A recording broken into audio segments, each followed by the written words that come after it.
Okay, good evening, everybody. So glad you're here on our Hello. second Zoom Hello. curriculum share. I can hear you, Carol Yvette. And I'm just so glad to have all you ladies here tonight to talk about language arts, which is a huge subject. Lots of different categories fall into that. And but before we do that, let's just pray together and ask our Blessed Mother to help guide us and help us to be the good mothers with a Hail Mary. In the name of the Father, and the Son, and the Holy Spirit. Amen.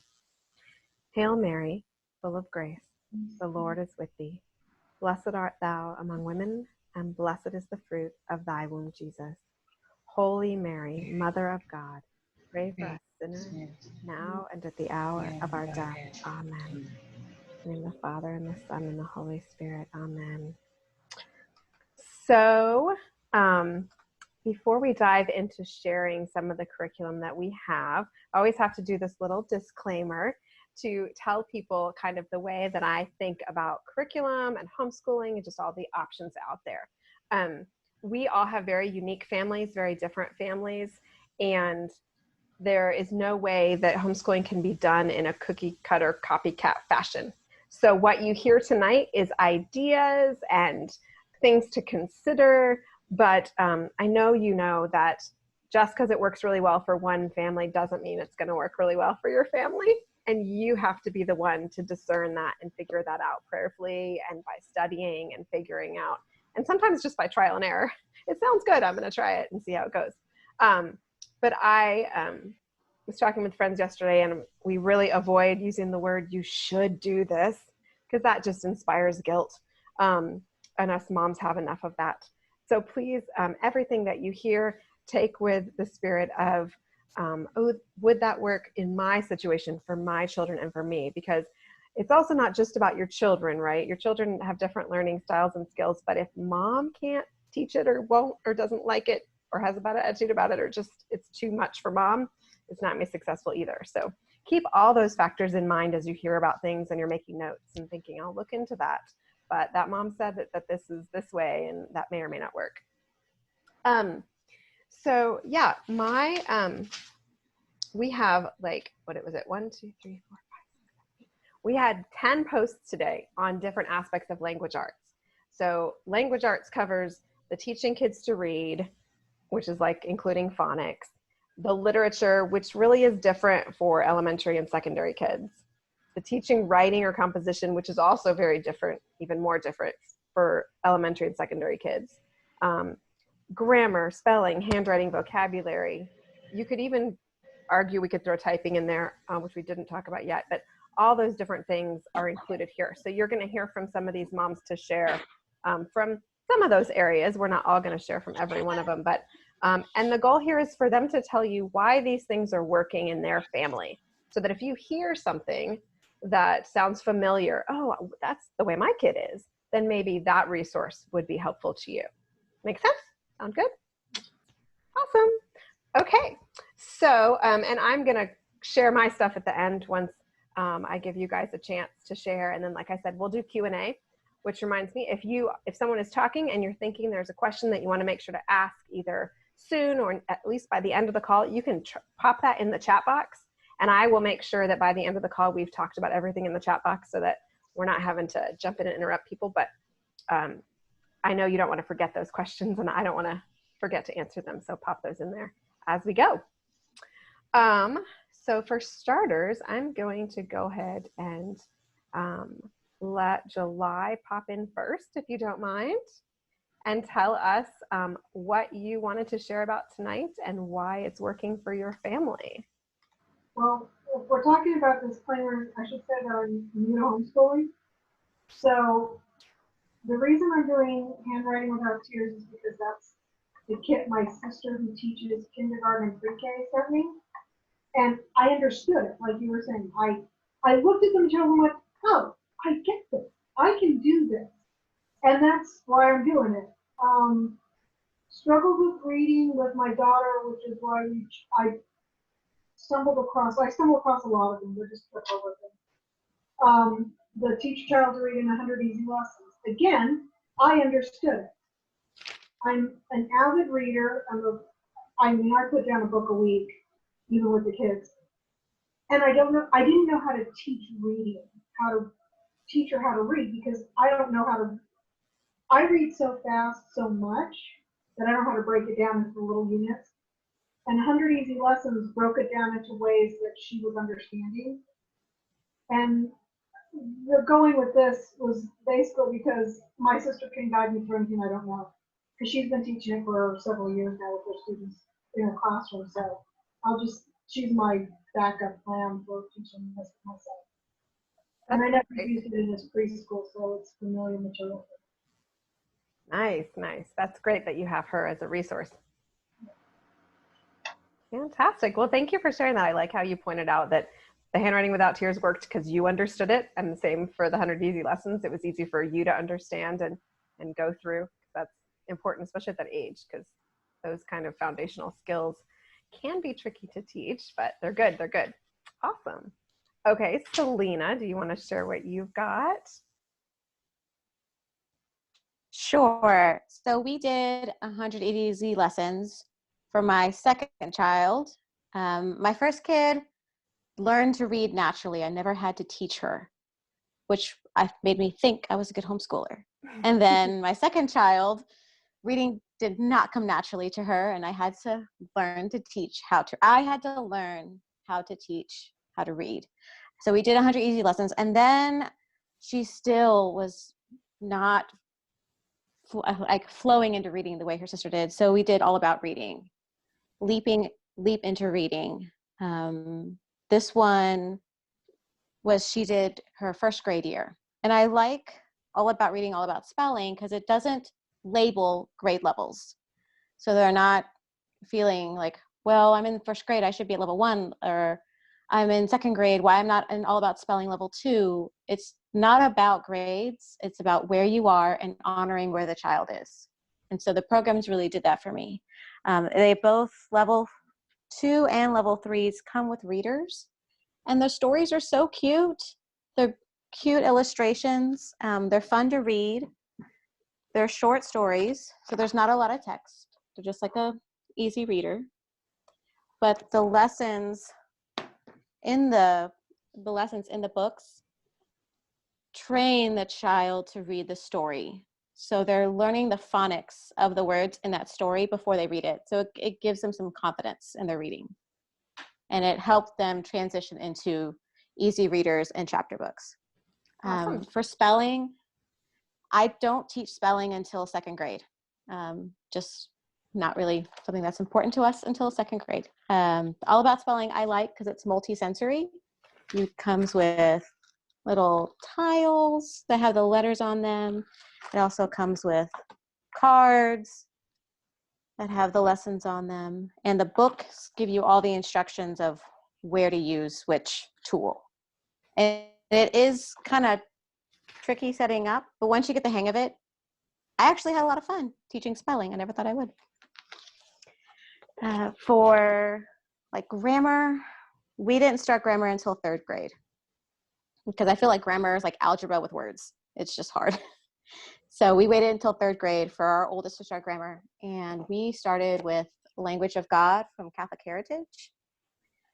There's a lot of Catholic theology and Catholic saint stories throughout the grammar lessons, which I appreciated because she was capitalizing a sentence about Our Lady of Fatima, which was fun for her. And in the back, like you said, you want your child to learn to write. In the back of the book, there's journaling pages with journaling prompts, and then dictation practice where you can take their favorite book and dictate 3 sentences to them. And for my daughter, I explained it to her. It's like, this is not a grade. We're not doing this for grades. It's more like you're the writer and I'm the editor. And so we are learning this grammar because there's a lot I didn't know about grammar. And these books really helped me to teach it and to help me guide her through it. So by the time she was at the level D, which is also don't have grades on them, like level B, level C, level D. So they're not labeled.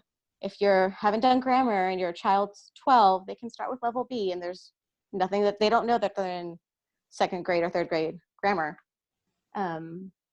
She was doing the level D on her own. There's a lot of practice in them. So she did not do well the first time with each lesson, but as she went through each lesson, she got better with practice. So that's why I like them. Fabulous. Awesome, awesome. Very good explanation there. I'm sure there may be some questions about those programs as we go towards the end, because they're very popular and fun to apply. Stacy, do you want to jump in and share your thoughts here? You have a unique perspective that we need in case we have a kid that needs something different. Right. So my children are dyslexic. You could characterize them as probably severely dyslexic or moderate dyslexic. We had tried, here's the thing, they could read really well, but they couldn't spell. And I just knew that there was something wrong. I got them assessed.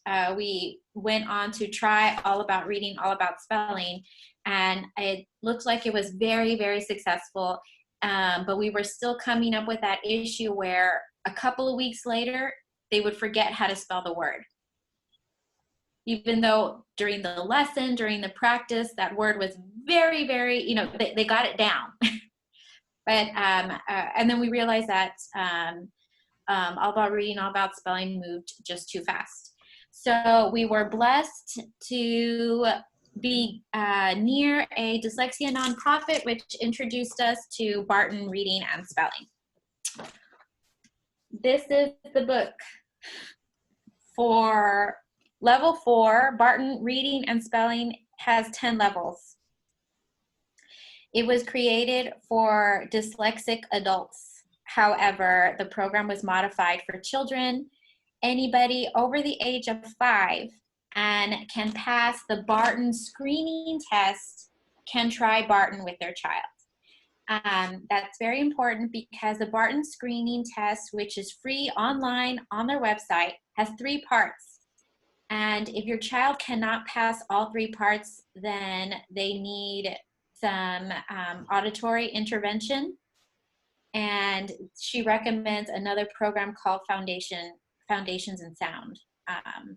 They cannot recognize that a word is made up of individual sounds, basically, which dyslexics have trouble with. Like, they cannot understand that the word cat has 3 different sounds in it.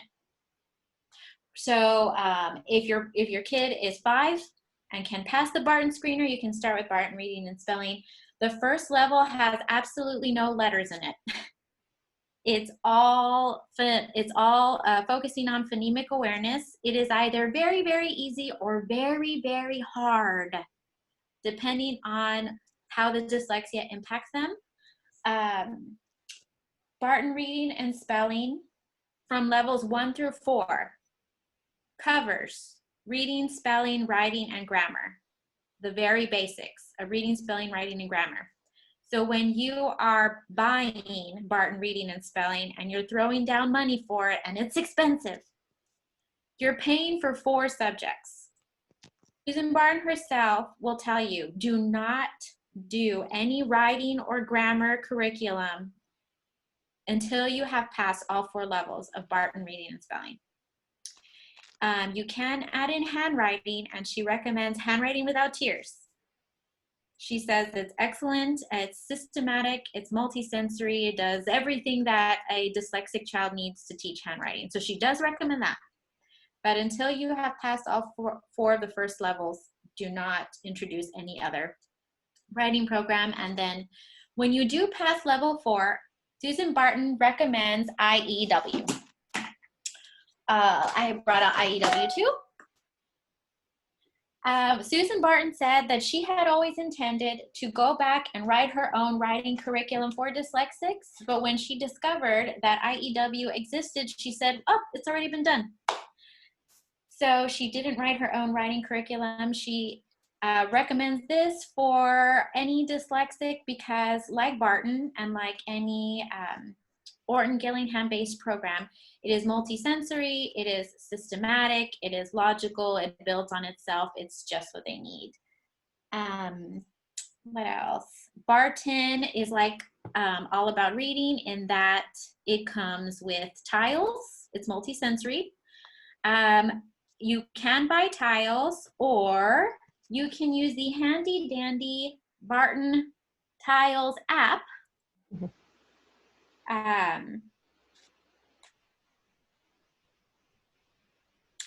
So you don't have to, keep track of your tiles. The kids like it. You can drop and drag. Then you can just erase everything with a click. You don't have to sort all your tiles. What else? We are currently starting Barton level 8. Barton is not pretty. It has no cute stories. It's very boring. I guarantee you will want to quit. You will want to quit. It is not a sprint, it is a marathon, but it is the answer to prayers for so many people. Each level is about $300. However, most people buy one level and then sell it because the Barton value keeps its value. So you could buy it for $300 and then sell it for like $250. Nice. Easy. I would also say that it is still so much cheaper than paying for a dyslexia tutor who will charge you $30 an hour to tutor your child. Good or point. you can do it yourself. I mean, what else can I say? It is not a pretty program. But it was made to astonishing detail. The thoroughness of the program is unmatched. And Susan Barton herself, if you have questions, will email you. She will call you on the phone. She will reach out to you. She is a very compassionate person.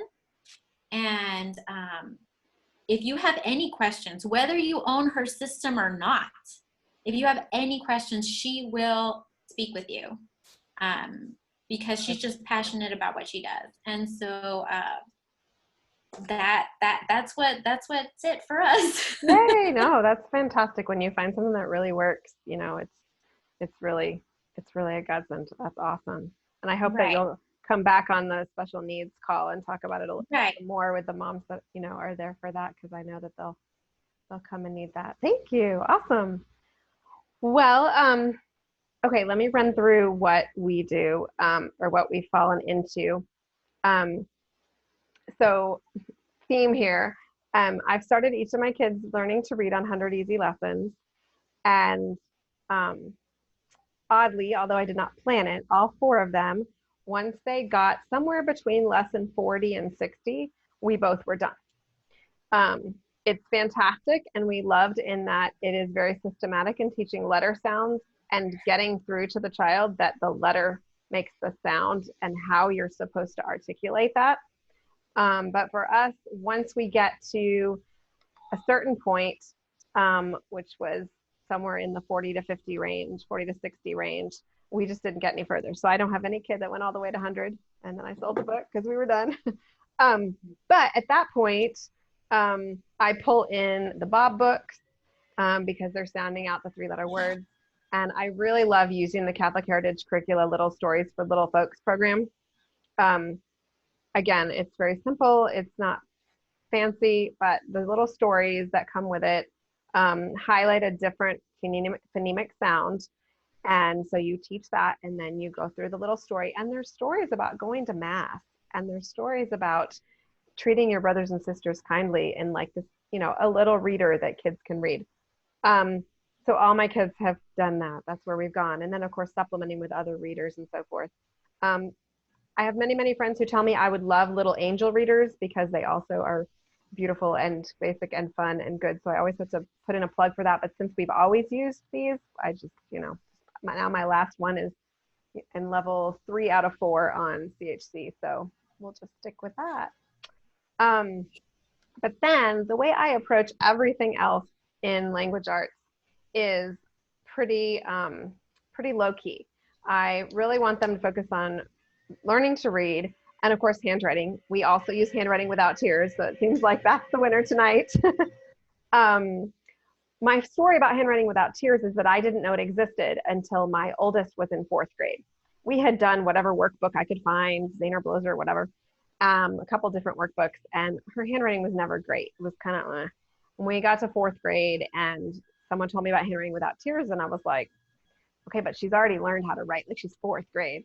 So we did the cursive with her in 4th grade, and she did so well with it, and her writing became so beautiful with that. I know people are looking at the handwriting without tears cursive and going, but it's ugly.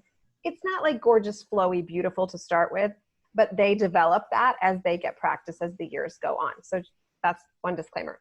But she actually, after finishing the cursive and feeling like her program, her handwriting in cursive was good, she was like, well, do they have a print thing? Because my printing's horrible. And so we went back to handwriting without tears print, and she did that at that point. And within like 6 weeks, her printing was so much better. It was wonderful. So that's my story with handwriting without tears, because that sold me, the fact that she went from to beautiful, and I could very legible and nice. So all my kids have used handwriting without tears.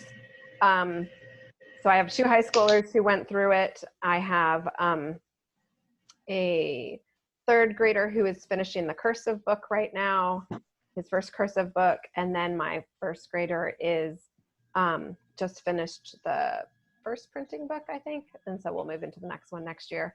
So that's really worked for us on the handwriting. And then after they do the handwriting without tears, I alternate that with copy work. And so like right now, my 1st grader finished his handwriting without tears book.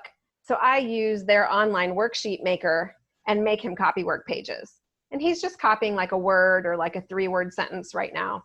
But copying does 2 things for him. It practices his handwriting, but it also teaches him the spelling, grammar, and mechanics of a sentence.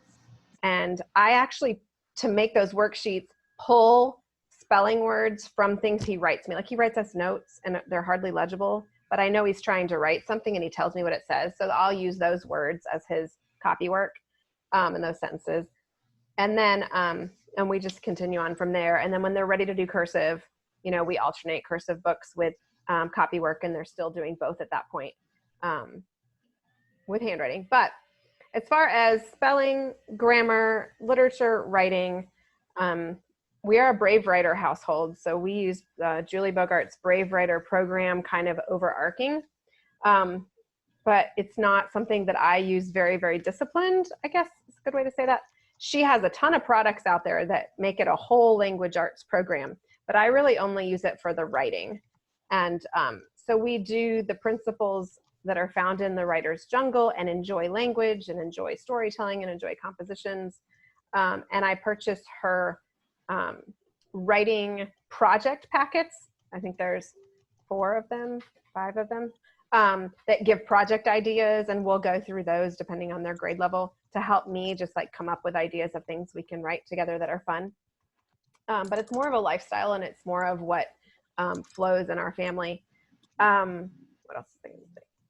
So in the copy work, back to the copy work.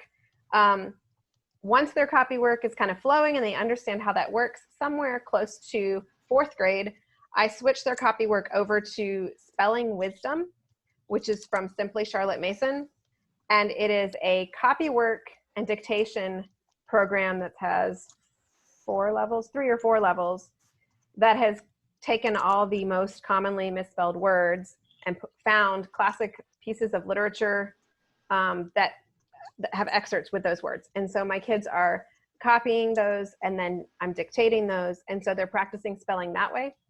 And between Spelling Wisdom and just lots and lots of reading and copy work, my kids haven't ever done any other spelling program. We don't do spelling lists or a workbook or anything like that. So that's worked for us. Like I said, I have a 9th grader and 11th grader, and they're great spellers. So boy and girl, works for us. And then grammar, I don't start any grammar at all until about 6th or 7th grade. And then we use a program called Analytical Grammar. Analytical grammar is designed as it's designed to be done in middle school, either starting in 6th or 7th grade, and it's for various seasons. The website kind of explains it over 3 different years, and it doesn't take the whole year. You do like a season of maybe 15 weeks, and then the next one's 10 weeks or something like that. Analytical grammar does use diagramming sentences, which has worked really well for us as far as structure of sentences, and at that point they're already kind of writing and composing, so they can start to vary their structure based on what they're learning there. But because I was a language arts teacher, when I was teaching, and I was teaching middle school, there was a big research study that came out that, like Selena said, it determined that the thought process is required in grammar in order to analyze a sentence and tell what the subject, verb, predicate are, is an abstract thought process, similar to algebra. And that children are not ready for abstract thought processes until puberty begins. And so that's why analytical grammar starts in middle school, when you would kind of get into that pre-algebra, era, and just doesn't do anything besides that. We talk about what a noun is or an adjective when we're doing descriptive words, and it comes out in natural conversation, but we don't do anything before that point. And then I also don't want to forget to mention that once my kids are in middle school, high school, depending on which kid it is and where they are, I do love the Homeschool Connections writing program. It's called Aquinas Writing Advantage, and it's very sequential and very good way for my kids to transition from the fun writing that we do with Brave Writer, because they're writing essays, but it's more about like, what did you find out about this tornado that was amazing? And, it's the fun essays. But the Homeschool Connections transitions them into the more high school writing essay form. And they have a middle school program and a high school program. I will say we've only done it recorded, so it works very well recorded. I skip the grammar and vocabulary punctuation classes because we do that through our copy work and our analytical grammar. So I only do the composition classes, and that works just fine for my kids. But those other classes are excellent as well. And we've only done them recorded because I'm a language arts teacher. I never did purchase. They have an add-on called Instructor Access that you can pay. It depends on the class. It's like $50 or $60, and then an instructor just grades the essays for you and gives you feedback on all the assignments, which is really helpful for someone who's not comfortable grading that. I just didn't need that. So that's been, I think that's really taken my kids to kind of the next writing level for high school, because they needed that formal, this is how you write an essay. And the program doesn't do it in a way that's boring. Like, it doesn't say your first sentence should be this, topic sentence. The second sentence should be a detail, which is good and works really well for a lot of kids. But I think that's a younger level kind of thing. And when they get into high school, it's got to be much more interesting. What did I miss mentioning? Just the literature. I mean, my kids read a ton. They read for history. They read for religion. We read aloud for history. We read aloud for religion. We read aloud for literature. They're reading independently and reading aloud a ton of different things all the time. I will throw in, if I feel like they need comprehension, I like the Colby literature guides. I like the Memoria Press literature guides, like here and there. Like, I don't do them all the way through, just to throw in some questions for them. And then when they get into high school, I do the Homeschool Connections literature classes because they're fabulous, so that they get that analytical thinking.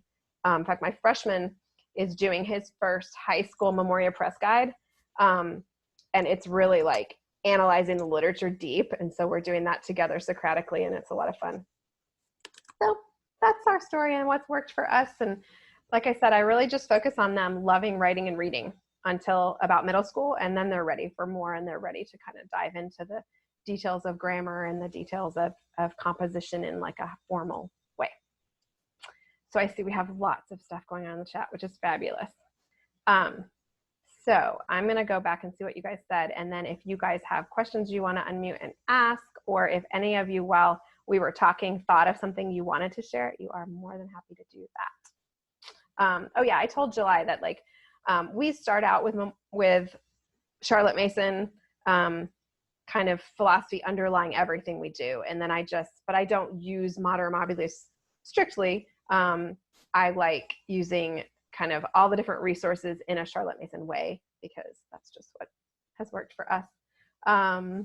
Copy work, yep. poetry. CHC does have Language of God is a CHC product, and the CHC Little Stories for Little Folks that I teach to reading is totally different than Language of God. So it's called Little Stories for Little Folks, and it's an actual reading instruction curriculum. And then, yes, Stacy's used Handwriting Without Tears for every level. I have too. In the 7th grade. Yep. Stacy, same thing. Copywork, narration, IEW. Grammar is Analytical Grammar is the name of it. And Stacy has answered these wonderful questions here. Yeah, Carolee Vet, the Little Stories for Little Folks has these cards that teach the letter sounds and the blends. And then it has the little storybooks that you're reading together that have a little activity on the back usually. That's very brief. But then in the first 2 levels, they also have worksheets kind of after almost every story that is a comprehension guide, where it's like, but it's also another reading practice. So it's like, asks what happened in the story, yes or no, like, or which animal did they see, a frog or a dog, and they're circling the answers. So it's not really a workbook per se, because it's just about learning the reading and getting those sounds down. But that's a good question. Fun. What other questions are you guys thinking of? There's so much good stuff out there. I did want to point out that IEW has recently revamped their entire program. So if you've tried IEW in the past, and probably stopped because it was too much work for you, I would give it a second look, because you're not doing any teaching. Andrew Pudawa is now teaching every single lesson. If you've tried, for example, the student writing intensive, those were their previous courses. The student writing intensive, Andrew Pudawa would teach like every 4th lesson or something, and then you were responsible for teaching, the subsequent lessons. Andrew Pudawa now teaches every single lesson. The mom only does editing, the rough draft, and then you give it back to them, and then they write the final copy, and then you grade the final copy.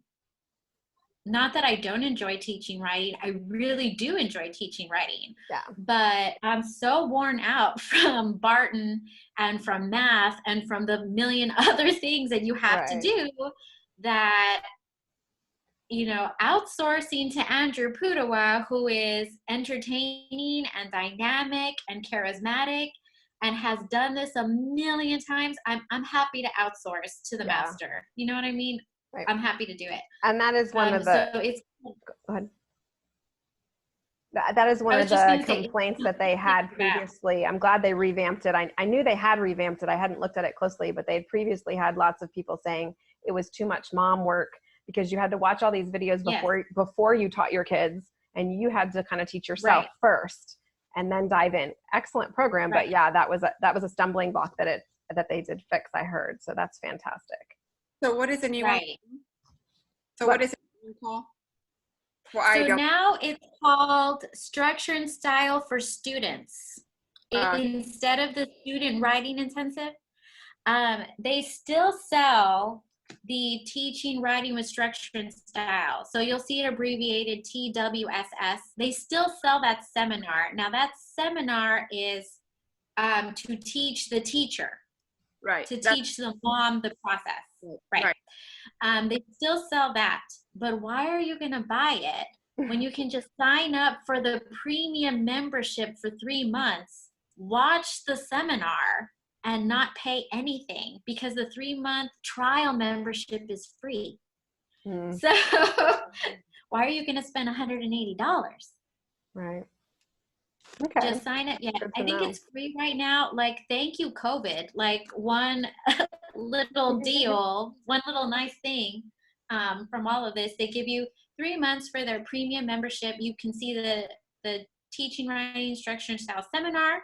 You get the first level of IEW's poetry program for free. You get access to Andrew Pudewa's like talks and other seminars.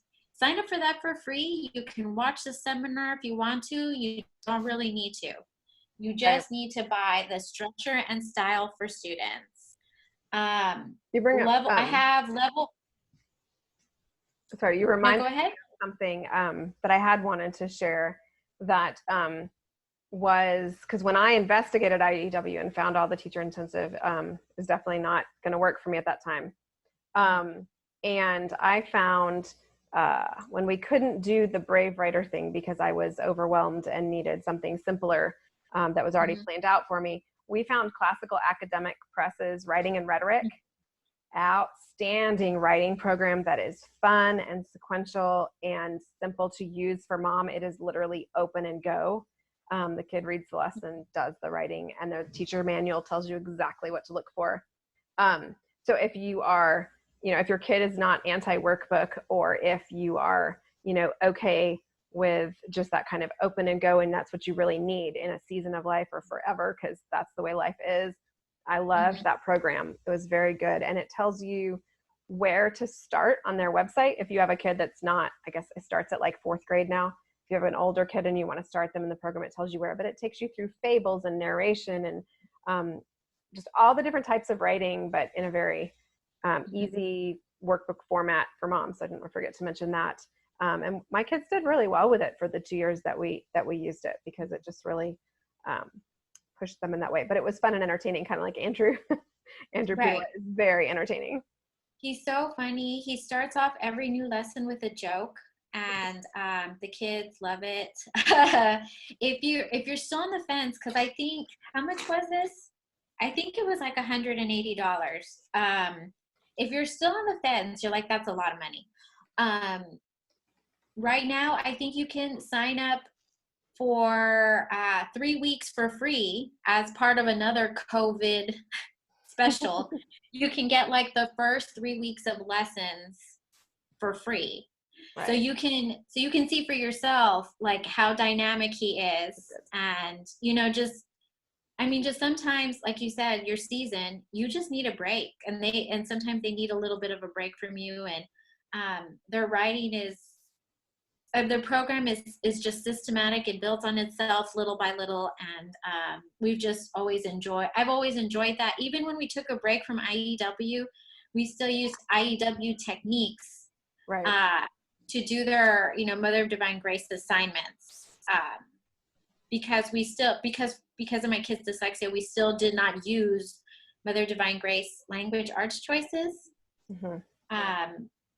So yeah, no, and we, we're speaking of the previous IEW and how they had complaints about just the teacher intensity, and then they have modified. I will say that Brave Writer as well, that lifestyle that we use, had a similar issue with that. It's not a philosophy or an approach that you can just have lesson plans for and map out every day. And she's like, here, do this on Monday, do this on Tuesday, do this on Wednesday. Because it's more about having poetry tea times with your kids and doing free writes with your kids and doing those kinds of things, movies and discussions about the movies every day of the week. In the beginning, especially, you can pick up Writer's Jungle and just be like, where do I start?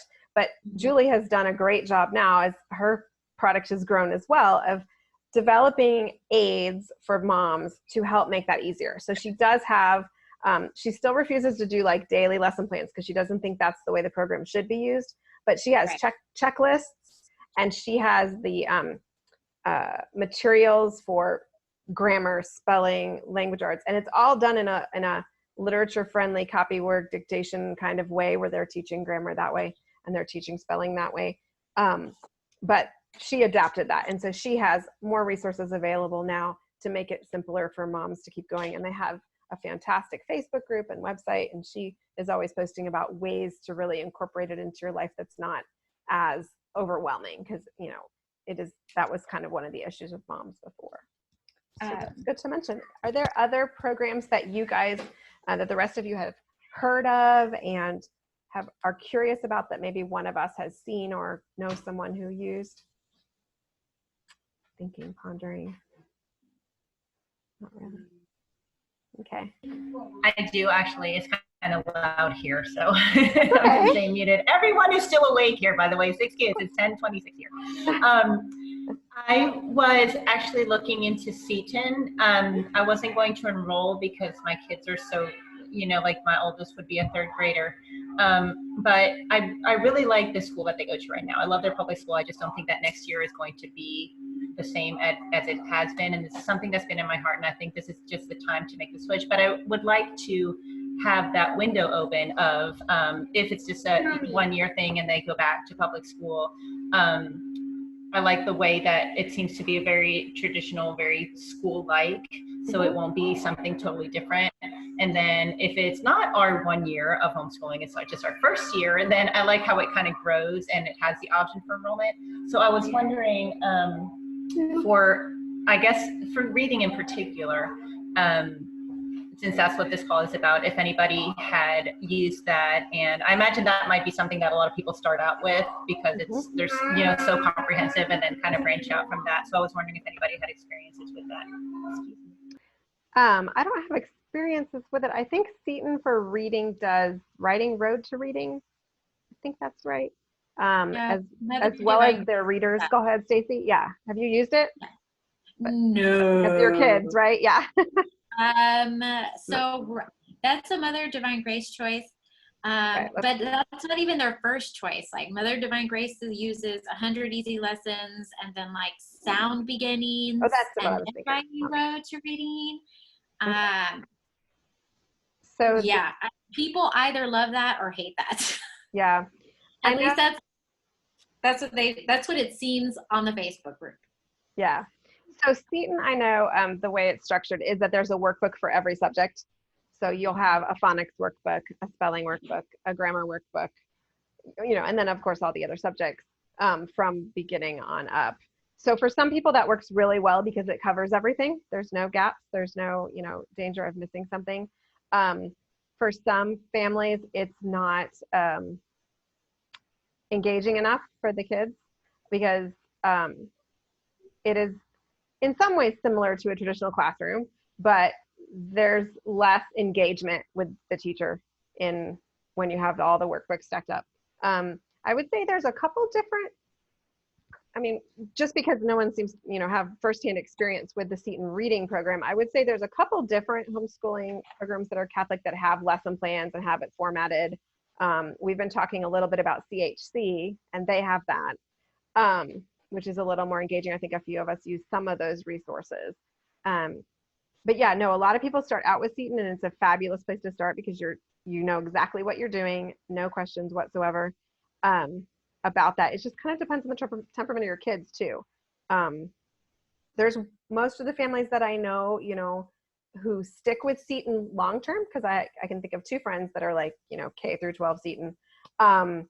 They have kids who are very orderly, very structured. They like to sit at the table and do their work. My kids are not like that. They're all over the place. They never really have to say, sit down and do your work. And that's the best way for those kids to learn. So that's a great option. I'm trying to look and see if they changed any of their reading program or whatever, but no, it's still just a workbook and a reader. They just have a phonics. They have a phonics workbook, and then they have readers that you read alongside that and help your kid through that. So I haven't looked inside. So I knew a mom who loves Seton. And she used it for all her kids. But to teach her kids to read, she used Catholic Heritage little reader programs. Okay. And 100 easy lessons. So, they did Seton from kindergarten to 8th grade. But when she was teaching her kids to read, she always went back to Catholic Heritage and those little stories, little folk books. Yeah. And I have used the Seton readers in 3rd or 4th grade because Little Stories for Little Folks and Bob books only go to a certain level, and then you need to step up.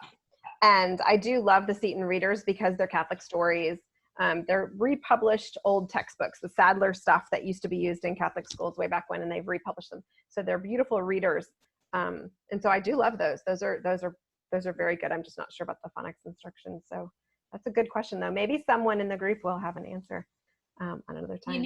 I think just starting out homeschooling, I think Seton or maybe Catholic Heritage curricula, like just buying their workbooks and just following their lesson plans is a good way to identify like any gaps, because they're so simple to use and to follow, and they're kind of open and go, that you're going to see things like that they don't understand. They're going to like jump right out at you and be like, oh, you don't remember that you should capitalize the first word of the sentence.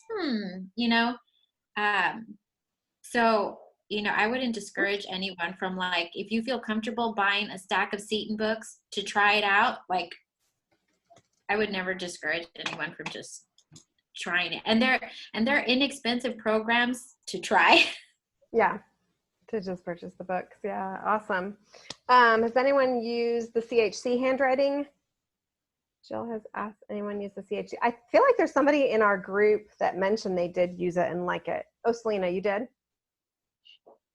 Yeah, my oldest used it and liked it, but she never struggled with handwriting. Okay. Handwriting always came easy to her. My kids who did struggle, my middle child who struggles, she's using Handwriting Without Tears. She's second grade, but she's still on the yellow first grade workbook. It's just a slower process for her. So. Sure.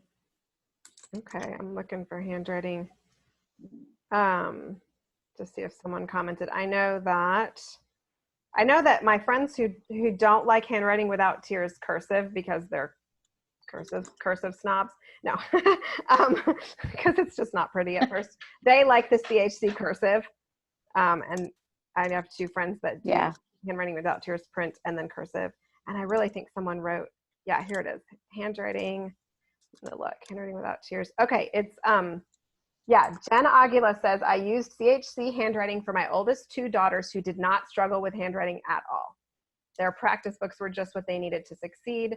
Our third, a son, had a hard time learning to form letters properly with CHC. We switched to Handwriting Without Tears, and this really saved his early handwriting from being a frustrating disaster. So that echoes what Selena said. If your kid's good at handwriting, CHC is good. If it's a struggle, might not be the best fit. Let's see, other thoughts. Where do we buy our used curriculum? So the Little Stories for Little Folks, if you buy it used, someone's already torn out the pages and cut them up and colored on them and written on them. So it's not a program you can really buy used for Little Stories for Little Folks. That I buy directly from CHC, but it's really affordable. Used curriculum in general, gosh, we probably all have a ton of favorites, and we're going to throw those up in the group when we're done with the curriculum. So this weekend, I guess it's Saturday. But there are Facebook groups that have tons of for sale opportunities for Catholic materials. There's still an old Yahoo, well, I guess it's not Yahoo anymore. They probably switched over to IO. That is CathSwap, that's used curriculum. I actually, when I'm looking for a particular curriculum, I search Facebook for the name of the curriculum, buy, sell. So there are Math UC and Spelling UC pages specifically for that math, which is what we use.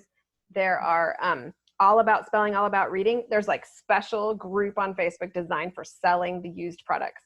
So that's something that really helps me, is just looking there. I've had good luck for Christian and secular teacher's manual type stuff on homeschoolclassifieds.com and even eBay. But mostly I get my stuff through our local sales or the Facebook groups. Now it seems to be the way to go. That's good questions. Laura had to bow out, understandable. And Home Educators Resource Store. Yeah, that's local here to DFW. There are some brick and mortar homeschool stores that sell used books. If there is one near you, and we have one that sells some things. But yeah, something else I want to think of. I mean, I host a used book sale for our homeschoolers. That is like what we want to trade out within the Metroplex, but we're a pretty large area. So people come from like, miles around to sell and buy their stuff. Selena? Our Half Price Books has a lot of homeschool curriculum because we live in an area where there are a lot of homeschoolers. And I've taken my phone into the store and shown them the price that's on my phone, and they've given me 10% below that price. Nice. So Very don't nice. negotiate. Negotiate goes. Yeah. So It was like Saxon Math. I found there all about reading, all about spelling books. Even the readers are there. And if there's a book you want that's in your area, like the greater DFW or the greater Austin area, they will ship it to the store nearest to you for free. Yes. I have also found curriculum at Half Price Books. Good point. Good point. And they have like their coupon time where it's half off, or you always have your educator 10% off. So yeah. And during the summer, remember, I hope they have it again. I know. Every child gets like $5 Yes. coupons for reading. It's $10 total. We use every email address. Well, we use my mom's email address too. Yeah.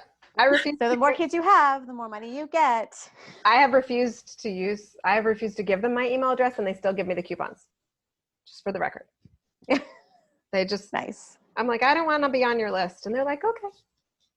So very good. Very good. Yeah. Language arts is a huge thing. I know we had a question in the group, and I don't know if she's going to jump on or we can pop in, but I thought the question specifically was, what do you do with an older kid like 8th grade who's behind in spelling or something big like that? It could be, I think we talked about some writing, like Valerie was saying, maybe there's a lack of ability composition, things like that. I think really it depends on the kid and what they're willing and able to do, because some programs are set up so that you could start anywhere, like Selena was showing some of those books, and you just can kind of see, well, which level would fit them, even though it doesn't say what grade. But some kids, are going to need to just go backwards and do a practice book and learn it all over again and go through it in that regard. So it does depend on the kid on if, you can kind of just squeeze some things in and keep going, or if you have to start back a lot earlier. But that would be, if anyone has thoughts on that, that'd be good. Yeah, Carrie Livette. Well, I have a question. I mean, not what you're talking about, but it's because language arts for me is very hard because, one, English is my second language. Second of all, I never liked to write or anything like that. I never grew up with that at all. In Mexico, you don't really read or write. So anyways, so now, but my kids here, I mean, I make my home with books everywhere. So they read Thank God all the time, and they just like to write. It's like, I try to do it different like they did it with me.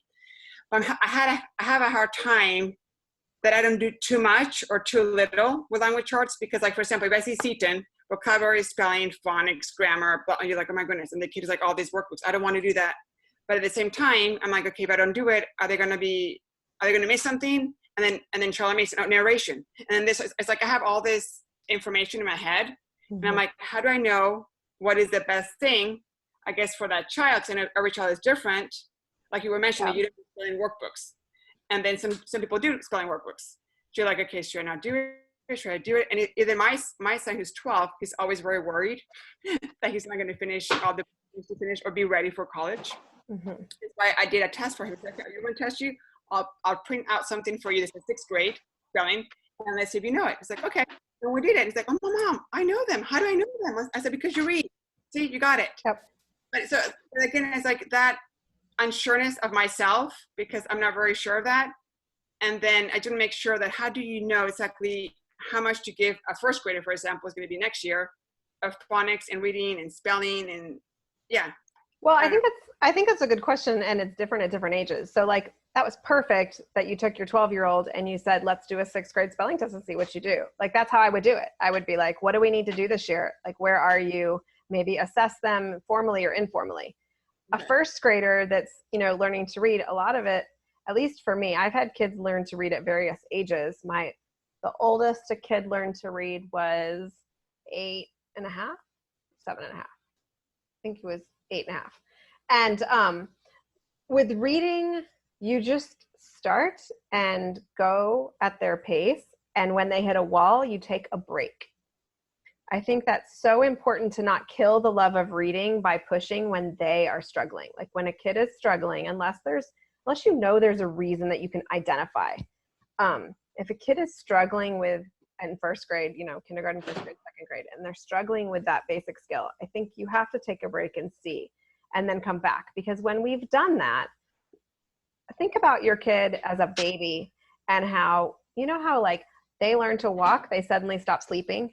it's like they forgot one thing because they learned how to do another thing. Or similar with, talking, they'll all of a sudden you'll be like, what just happened? Like, you were doing great and now you're not. Same thing with reading, spelling, writing, math, anything. Like, a kid is going to progress. And if they're doing okay, it's okay to take breaks when they hit a wall. The longest break I had to take teaching reading was about 9 months with one of my kids, because he couldn't get past where we were. And we'd start back a little bit and then we'd move forward, and then he'd just get stuck. And then and then I'd wait a month and we'd try again. And I'd wait a month and I'd try again. And I was still reading to him, lots of wonderful stories. But for him, his brain was not ready to make the switch into full reading. So I think the best way we learn, or the best way I've learned, I don't know if anybody else has thoughts on what to do with my kid, is try it. And then if they can't get there or they're flying through it, then that tells you, okay, I can let go of this, or I don't have to do that. And that's for the skills like reading and, physically handwriting. Even physically handwriting, there's a lot of kids who can't hold a pencil and cannot do the fine motor skills until they're older. Many, many, many kids, especially boys, but not to be too generalized, even when they can do copy work, they can't get the thoughts from their brain into the words on the page. That's so common. It's I was thinking about that when you were talking, Valerie, is that's totally not unusual for them to not be able to do that. So Brave Writer approach is, that's fine. Then I'm going to be your secretary. You tell me what you want written and I will write it. And then if you're at the age or level where this is okay for you, then you copy what I wrote so it's still in your handwriting. But they can't make that transition. So you really just kind of you just do something and you say, how are we doing with this? And do I need to stop, or do I need to write it for you? From there, again, you guys, everybody's got to do their own thing and decide, do I do all the skills at every level? Or like Selena said, spelling to them is not important till this level. For us, spelling's not important till 4th grade, 5th grade. You decide when. But the other thing is, there are very few things in life that you can't catch up. And a kid who is behind can catch up unless there's an actual diagnosed issue going on. Then they need real help. They can still catch up, but they may need a totally different kind of help.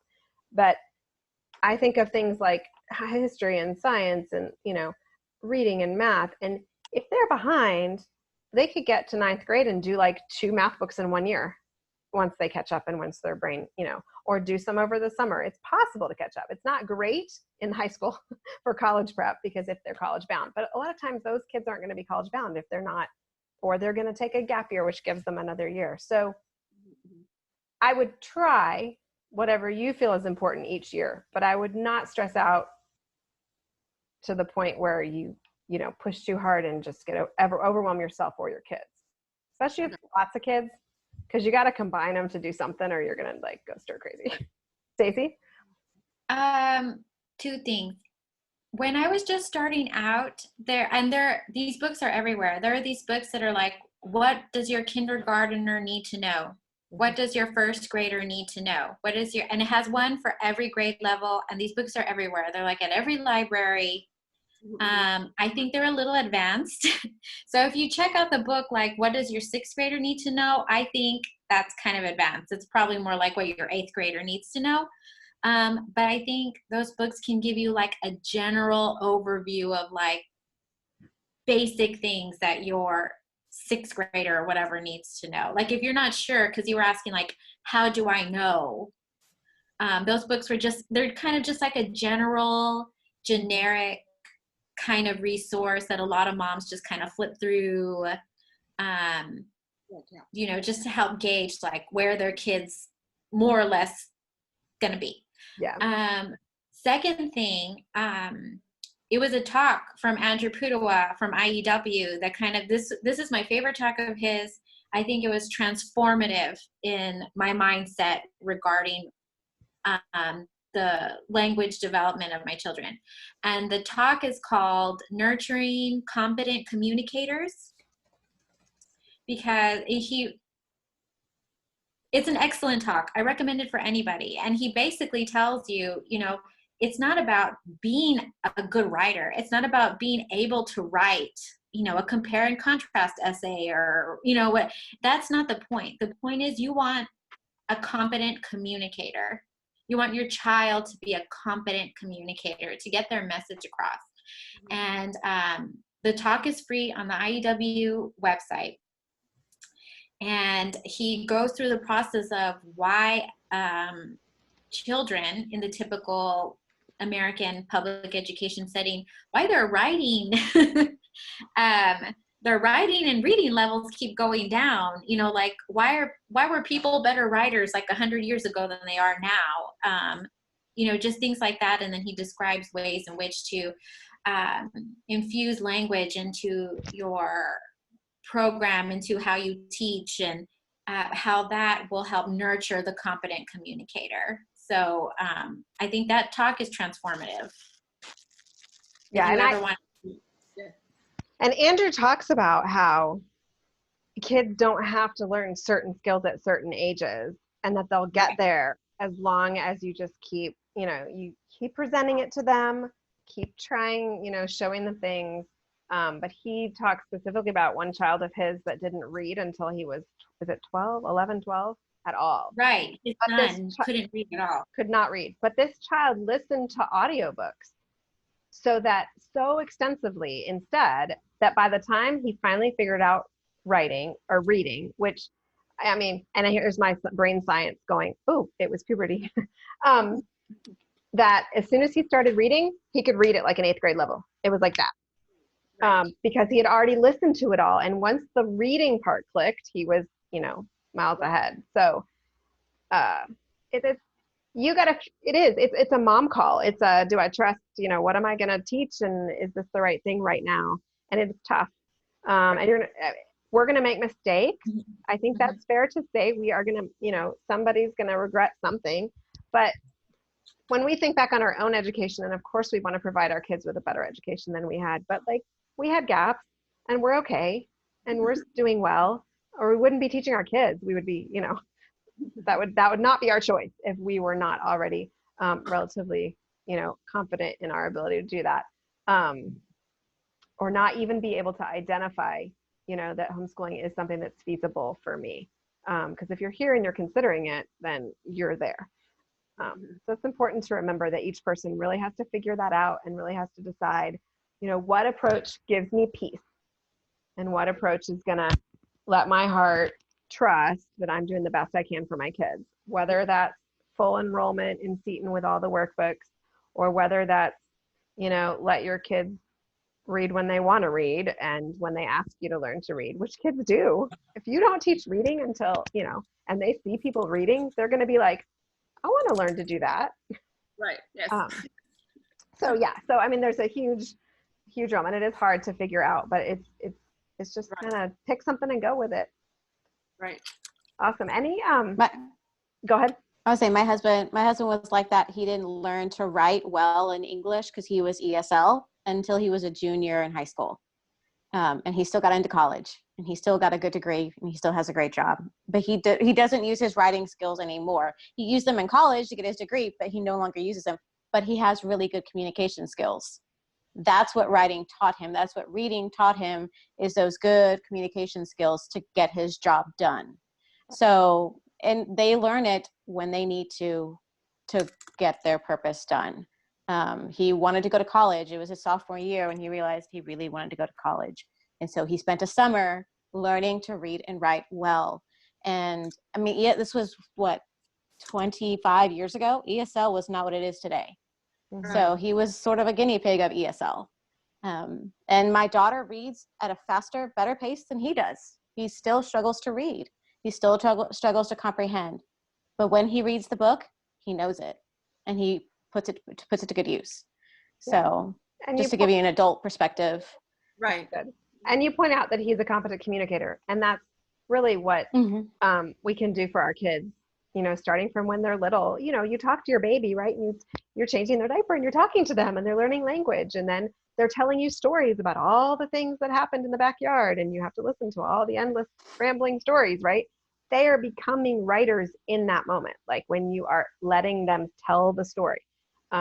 You ask them, you know, the grandma says, what did you do this week? And they're telling what happened. That is an essay on their week. And so some of it is just going to evolve naturally, and you just need to formalize it, which might not take very long, like Selena said. That's an awesome point. Thank you. Awesome point. Any final questions? I know we're needing to finish up here. That you guys can go back to the previous posts in the group and continue to ask questions that come to you as you're kind of processing all of this, and ask you know, anything else that comes up related to anything we've talked about. I will post these lists with links of the resources that we did mention tonight for those who want that, probably tomorrow. But I'm really super glad that we had this conversation. What else, Stacy? Starting out, yeah. You gotta be at peace with what you're doing, or it's not a conducive learning environment. You know, it's not kids aren't gonna learn if they're in flight or flight mode. And we aren't gonna be able to teach or love if we are too. So I love that point, Stacy. It's too hard, it's not gonna get done. But there's so many resources out there, and they all are good. There's not like bad resources that you should totally, oh, this is gonna ruin your kid. So it is really just figuring out what you like, what you think will appeal to your kids, and what you're gonna do. Best curriculum is the one that you actually use. So thank you for coming on. And our next call is going to be tomorrow midday about math. Well, so we will just briefly have that conversation. Math is one of those that it's hard to just share about, but we're going to try it and talk a little bit about teaching math, especially with all different levels, because it's not a subject you can really combine very much, and kind of strategies for that too. So if you're interested in joining us, then that will be 1:30 Central tomorrow, and the link is in the group. So